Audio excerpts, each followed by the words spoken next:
तो दोस्तों, अगर आप अमेज़ॉन एफबीए पर सेल करने की सोच रहे हैं तो आपको एज ए एंटरप्रेन्योर सोचना है। तो कई सारा लोग मतलब अमेज़ॉन एफबीए कुछ देर के लिए करने की सोचते हैं, मतलब एक शॉर्ट टर्म के लिए सोचते हैं। तो आपको वैसा नहीं करना है। आपको मतलब main income source Amazon FBA को ही मान के आपको बिजनेस स्टार्ट करना है। ऑफ कोर्स कुछ लोग क्या करते हैं, एम्प्लॉय रहते हैं। तो मतलब स्टार्टिंग में क्योंकि आपको अमेज़ॉन एफबीए में ज़्यादा टाइम इन्वेस्ट करने की ज़रूरत नहीं है, तो आप साइड बाय साइड कर सकते हैं। आपका जो जॉब है तो उस जॉब के साथ आप बिजनेस स्टार्ट कर सकते हैं। पर आपको हमेशा ऐसा सोचना है कि जब आपका रेवेन्यू क्रॉस होगा अमेज़ॉन एफबीए पर, तो आपको आपकी जॉब क्विट करके आपको एंटरप्रेन्योरशिप फुल टाइम करना है, आपको अमेज़ॉन एफबीए फुल टाइम करना है। तो उस तरह सोचना है। तो उस तरह सोचना एक एंटरप्रेन्योर की सोचने जैसा है। और एज ए एंटरप्रेन्योर आपको अपने आप को हमेशा डिफ्रेंशिएट करना है। चाहे अब जैसे आप अपना बिजनेस एग्जीक्यूट करते हो और अमेज़ॉन एफबीए में स्पेशली प्रोडक्ट पे, तो प्रोडक्ट पे डिफ्रेंशिएट करना बहुत ही इंपॉर्टेंट रहता है। तो इस वीडियो में मैं अपना नॉलेज और एक्सपीरियंस से कुछ डिफरेंशिएट मेथड्स कहता हूँ जो बहुत ही इंपॉर्टेंट है और अपन आप प्रोडक्ट पे इस्तेमाल कर सकते हैं। तो प्रोडक्ट बहुत ही इंपॉर्टेंट है अमेज़ॉन एफबीए में। ना सिर्फ प्रोडक्ट, मतलब प्रोडक्ट के लिए सही तरीके से मैन्युफैक्चर ढूंढना, सही तरीके से जैसे मैंने पहले कहा डिफरेंशिएट करना और सही तरीके से प्रोडक्ट को फर्स्ट पेज पे लाना। पर आपका जो भी रिसर्च और प्लानिंग जो प्रोडक्ट पे रहता है वो इनिशियली ही आपको रेडी रखना है प्रोडक्ट पे इन्वेस्ट करने से पहले।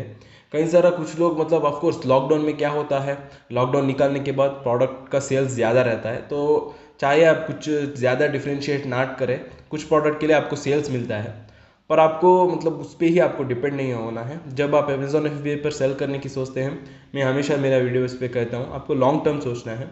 आपको ऐसा सोचना है कि आप एक ब्रांड बिल्ड कर रहे हो जो आपको पैसिवली इनकम देता रहता है हर मंथ के लिए। और जो आपको मतलब आगे जाकर आप एक पर्टिकुलर ब्रांड को ही ज़्यादा हेफ्टी अमाउंट के लिए आप अलग अलग सेलर अकाउंट्स, अलग अलग कंपनीज के लिए आप सेल कर सकते हैं, जो भी आपको बहुत ही बेनिफिशियल रहेगा। तो इनिशियली जब आप अपना अमेज़ॉन एफबीए बिजनेस स्टार्ट करते हैं तो आपको वैसा ही सोचना है, आपको एक ब्रांड बिल्ड करने के ही सोचना है। तो इसीलिए डिफरेंशिएट करना बहुत ही इंपॉर्टेंट रहता है और स्पेशली 2021 में आपको करना ही चाहिए डिफरेंशिएशन। तो सबसे पहला वे है डिफरेंशिएट करने का, वो है लोगो। तो लोगो मस्ट एंड शुड है, मैं हमेशा लोगो रिकमेंड करता हूँ और लोगो के बिना कोई प्रोडक्ट लॉन्च करने का भी रिकमेंड ही नहीं करता हूँ मैं।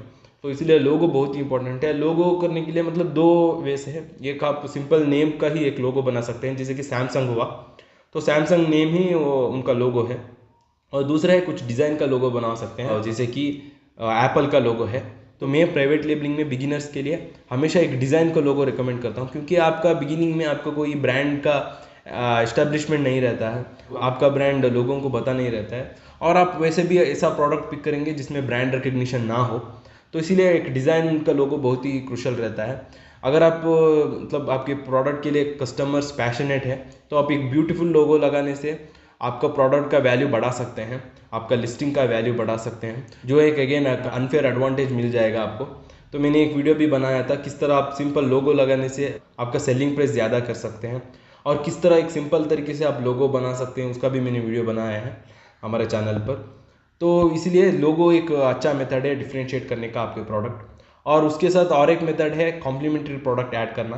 तो कॉम्प्लीमेंट्री प्रोडक्ट मतलब कई सारा प्रोडक्ट के साथ कुछ छोटा मोटा प्रोडक्ट आप ऐड कर सकते हैं। ऑफकोर्स आप कुछ प्रोडक्ट मतलब आपका ब्रांड का लाइन में ही अलग अलग लिस्टिंग बना के भी सेल कर सकते हैं, पर एक ही लिस्टिंग में कुछ एक छोटा प्रोडक्ट पे ऐड कर सकते हैं। कई बार क्या होता है, जो प्रोडक्ट के लिए आप मैन्युफैक्चर ढूंढ रहे होते हैं, तो उस मैन्युफैक्चर को अगर आप पूछते हैं कि 10 सेंट्स या 20 सेंट्स के अंदर कुछ एक प्रोडक्ट है, तो उस तरह प्रोडक्ट आपको मिल जाता है। कई बार मैन्युफैक्चरर आपको प्रोवाइड कर देते हैं, तो उसमें आपको कॉस्ट भी ज़्यादा नहीं लगेगा और अपना प्रोडक्ट को आप डिफ्रेंशिएट कर रहे हैं, एक अच्छा ऑफर क्रिएट कर रहे हैं जो लिस्टिंग में उठा के दिखा सकते हैं, मतलब मेन पेज में। और कस्टमर्स सोचेंगे अच्छा इस लिस्टिंग में कुछ मुझे और कुछ फ्री प्रोडक्ट मिल रहा है, तो कन्वर्जन ज़्यादा होता है उस तरह लिस्टिंग के लिए।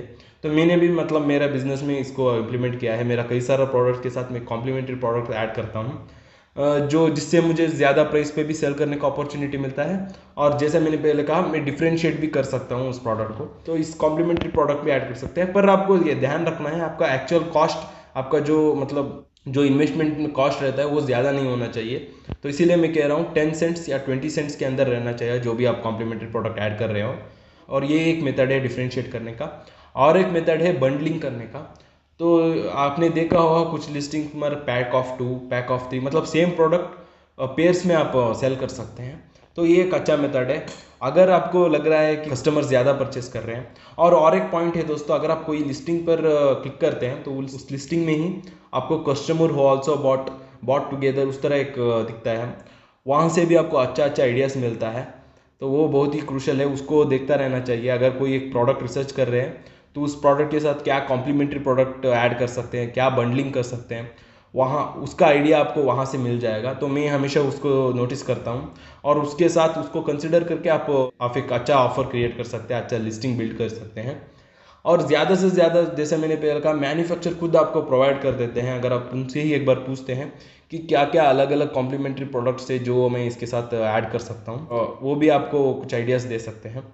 और उसी के साथ जैसे मैंने पहले कहा, पैक ऑफ 2 पैक ऑफ 3 उस तरह भी कर सकते हैं। उससे आपका सेलिंग प्राइस ज़्यादा हो जाता है, ज़्यादा यूनिट्स आप सेल कर सकते हैं और आपका प्रॉफिट भी ज़्यादा होगा, क्योंकि पैक ऑफ 2 पैक ऑफ 3 करने से आप एंड ऑफ द डे आपके मैन्युफैक्चर से ज़्यादा यूनिट्स खरीदेंगे। तो इसीलिए मैन्युफैक्चर उनका बेस्ट कम प्राइस देंगे आपको, तो उससे भी आपका प्रॉफिट इंक्रीज होगा। तो ये एक मेथड है। और उसके साथ आप ई बुक ऐड कर सकते हैं। ई बुक मतलब एक स्मॉल पीडीएफ फॉर्मेट का एक बुक है जो आप एक ऑफर की तरह दिखा सकते हैं। तो मैंने पिछले कुछ वीडियोस में मैंने एक्सप्लेन किया है ई बुक किस तरह करना है, किस तरह उस पर ऑटोमेट करना है। तो मतलब अलग अलग मेथड है जिससे आप अपना कस्टमर्स के लिए ई बुक प्रोवाइड कर सकते हैं। तो ये भी अच्छा मेथड है। तो कई सारा निशेस ऐसा है जिसमें कस्टमर्स पैशनेट रहते हैं। अगर आप उस प्रोडक्ट के साथ ई बुक प्रोवाइड करते हैं, चाहे वो मतलब फॉर एग्जांपल अगर फिटनेस प्रोडक्ट है उसमें आप प्रोटीन शेक्स का ई बुक क्रिएट कर सकते हैं। अगर एक्सरसाइज का प्रोडक्ट है, कुछ एक्सरसाइजेस का एक ई बुक क्रिएट करके आप अपना लिस्टिंग में दिखा सकते हैं। उसमें इन्वेस्टमेंट तो बहुत ही कम लगेगा। मतलब ई बुक करने में मतलब पहला जो आप स्टेप करते हैं वही है, पहला आपको थोड़ा रिसर्च करना पड़ता है। आपको अभी गूगल में कई सारा इन्फॉर्मेशन ईजिली मिल जाता है। तो ई बुक क्रिएट करना बहुत ही ईजी है। मैं तो खुद ई बुक क्रिएट कर देता हूँ। वरना अगर आपको पता नहीं है, आपका नियर बाई कोई लोकल ग्राफिक डिज़ाइनर से करवा सकते हैं, फ्रीलांसर से करवा सकते हैं, फाइवर से भी आपको कई सारा लोग मिल जाते हैं, वहाँ से भी कर सकते हैं। हाँ, और अगर आपको नज़दीकी कोई फ्रीलांसर कर रहा है तो वो और भी अच्छा है। तो ई बुक आप आसानी से क्रिएट कर सकते हैं। तो ये भी एक अच्छा मेथड है आपके प्रोडक्ट को डिफ्रेंशिएट करने का। और एक इम्पॉर्टेंट मेथड है जो आप डिफ्रेंशिएट कर सकते हैं आपके प्रोडक्ट के, वो है पैकेजिंग। तो पैकेजिंग भी बहुत ही इंपॉर्टेंट है दोस्तों।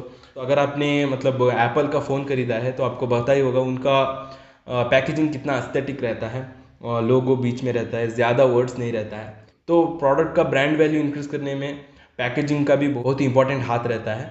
तो इसलिए पैकेजिंग भी आप अच्छा कर सकते हैं। तो इनिशियल ऑर्डर में आपको ज़रूरत नहीं है, पर जब आप 1000-2000 यूनिट्स ऑर्डर करते हैं, क्योंकि आपको कम प्राइस में मिलेगा, तो आप अफोर्ड कर सकते हैं अच्छा पैकेजिंग करवाने का। तो आप पहले मैन्युफैक्चर को ही पूछ सकते हैं उनके पास क्या क्या अवेलेबल पैकेजिंग है। तो उनसे आप टेम्पलेट ले सकते हैं और आप आसानी से डिज़ाइन करके उनको सेंड कर सकते हैं। तो उसमें आपका लोगो आप हाईलाइट कर सकते हैं और उसी पैकेजिंग का फ़ोटो भी आप चाहे तो अपना लिस्टिंग में हाईलाइट कर सकते हैं, जो और भी आपका लिस्टिंग का वैल्यू इंक्रीज़ करेगा। तो पैकेजिंग डिज़ाइन आने करने का भी एक अच्छा मेथड है। मैं एक वीडियो बनाऊंगा कि किस तरह आप कस्टम पैकेजिंग आसानी से बना सकते हैं हमारे चैनल पर आगे। और उसके साथ और एक इम्पॉर्टेंट बहुत ही इम्पॉर्टेंट डिफ्रेंसिएशन है, वो है प्राइस है दोस्तों। तो कई सारा लोग जो बिगिनर्स सेल करने की सोचते हैं अमेज़ॉन FBA पर, वो सोचते हैं ओके मुझे कम प्राइस पे सेल करना है तभी मुझे ज़्यादा सेल्स मिलेगा। तो ऐसा नहीं रहता है दोस्तों। मैं एक्सपीरियंस से कह रहा हूँ कि कई बार क्या होता है, आपको ज़्यादा प्राइस पे ही सेल करना है, स्पेशली जब आप प्राइवेट लेबलिंग कर रहे हैं, जब आप डायरेक्टली मैन्युफैक्चर से ला रहे हैं, सभी डिफ्रेंशिएशन कर रहे हैं, जैसे कि ई बुक ऐड करना, जैसे कि लोगो ऐड करना, तो आप उसको अफोर्ड कर सकते हैं। ऑफ कोर्स आपका मार्केट रिसर्च भी सही तरीके से रहना चाहिए। तो मैं फॉर एग्जांपल अगर आपको कहूँ तो कुछ लिस्टिंग्स, कुछ प्रोडक्ट ऐसा रहता है, मतलब कॉम्पिटिटर्स 499 599 पे सेल कर रहे होते हैं, पर अगर आपके मतलब मार्केट रिसर्च सही है, आपके अगर आपके प्रोडक्ट पे पैशनेट कस्टमर्स है, तो ऐसा नहीं कि जब आप प्रोडक्ट लॉन्च करेंगे आपको भी उसी प्राइस पे स्टिक होना है। तो आप ज़रूर आपके प्रोडक्ट को 999 पर भी सेल कर सकते हैं। मैंने खुद इसको एक्सपेरिमेंट करके एग्जीक्यूट किया है और मुझे अच्छा रिजल्ट्स मिला है। तो आपको रिस्की लग सकता है बिगिनिंग में, पर आपको ज़रूर एक्सपेरिमेंट करके देखना है। अगर आपके नीश में पैशनेट कस्टमर्स हैं तो ज़रूर उस प्राइस पे भी खरीदने के लिए रेडी रहेंगे, पर आपको उसी तरह ऑफर भी क्रिएट करना है। तो अगर आप इस तरह डिफ्रेंशिएशन कर रहे हैं तो आप अफोर्ड कर सकते हैं ज़्यादा प्राइस पे सेल करने का। और आपको हमेशा वैसा ही सोचना है, as a Amazon FBA seller, as a entrepreneur, आपको आपके प्रोडक्ट ज़्यादा प्राइस पे सेल करने का सोचना है और उसी तरह आपको आपका प्रोडक्ट का क्वालिटी अब जो आप दे रहे हैं, आपके प्रोडक्ट के साथ जो ऑफर आप दे रहे हैं वो सही तरीके से रहना चाहिए, तभी आप ज़्यादा प्रॉफिट कर सकते हैं, आपका इनकम गोल्स आप रीच कर सकते हैं। तो ये सभी पॉइंट्स बहुत ही इंपॉर्टेंट है दोस्तों, अगर आपको सक्सेसफुल बनना है Amazon FBA as a seller. क्योंकि कुछ लोग मतलब रहते हैं, मतलब कई सारा सालों से सेल कर रहे होते हैं और सही तरीके का उनका एक्सपेक्टेड रिजल्ट्स नहीं मिल रहा था होता है। उसका कारण भी वो ही रहता है क्योंकि वो अडाप्ट नहीं होते हैं, वो सीखते नहीं रहते हैं।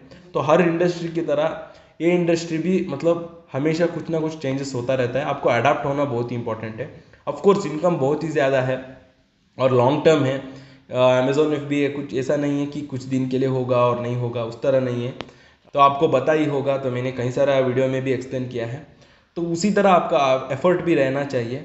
तो मैंने मेरा एंटरप्रेन्योर जर्नी में इसे यही सीखा है कि मतलब हमेशा सीखता रहना चाहिए, हमेशा कुछ ना कुछ अलग अलग ट्राई करता रहना चाहिए, अपने आप को डिफ्रेंशिएट करता रहना चाहिए, तभी मुझे मतलब अच्छा रिजल्ट्स मिलेगा। तो इसीलिए मैंने ये वीडियो बनाया, क्योंकि कई सारा बिगिनर्स को इसके बारे में पता नहीं रहता है। स्पेशली अभी लॉकडाउन में अमेजॉन FBA का अपॉर्चुनिटी कई सारा लोगों को पता चल चुका है, तो स्टार्ट करने की सोच रहे हैं। तो मुझे लगा ये वीडियो उनको हेल्पफुल रहेगा। उम्मीद करता हूँ ये वीडियो आपको हेल्पफुल हुआ होगा। और अगर आपको मेरा मेंटरशिप प्रोग्राम ज्वाइन होना है, डिस्क्रिप्शन में आपको पहला लिंक मिल जाएगा।